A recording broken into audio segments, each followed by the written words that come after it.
कामयाबी उसी के कदम चूमती है जो समय के अनुसार चलना जानता हो। हेलो फ्रेंड्स, मेरा नाम है ज्योति और मैं आप सबका स्वागत करती हूँ अपने चैनल पर। तो आइए शुरू करते हैं आज की कहानी। मोहन नाम का एक लड़का अपने माता पिता और बाकी परिवारजन के साथ एक गांव में रहता था।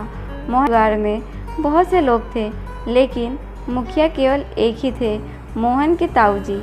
मोहन का घर खेती बाड़ी पर ही चलता था।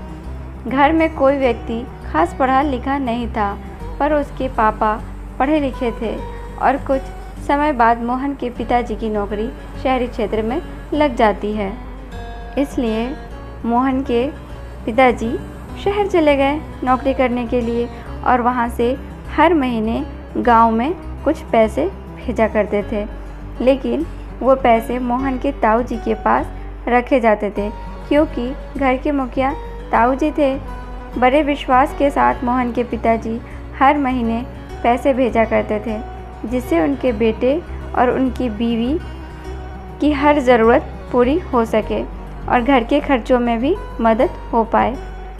एक बार मोहन की माँ बहुत बीमार हो गई। उनके पास पैसे नहीं थे कि वो अपना इलाज करवा पाएँ, क्योंकि मोहन के पिताजी जो भी पैसे भेजते थे वो पैसे मोहन के ताऊजी के पास रखे जाते थे और मोहन के ताऊजी उन पैसों में से ना तो मोहन की माँ को और ना मोहन को कुछ भी दिया करते थे। मोहन की माँ की तबीयत और भी ज़्यादा ख़राब होने लग गई, लेकिन परिवार का कोई सदस्य कोई मदद नहीं किया।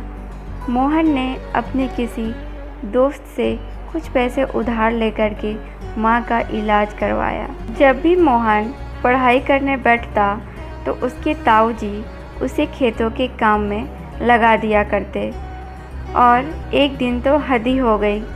मोहन के ताऊजी ने उसकी सारी किताबें फाड़ कर फेंक दिए और बोले कि पढ़ लिख कर क्या डॉक्टर बनेगा, तेरी औकात नहीं है डॉक्टर बनने की, समझा।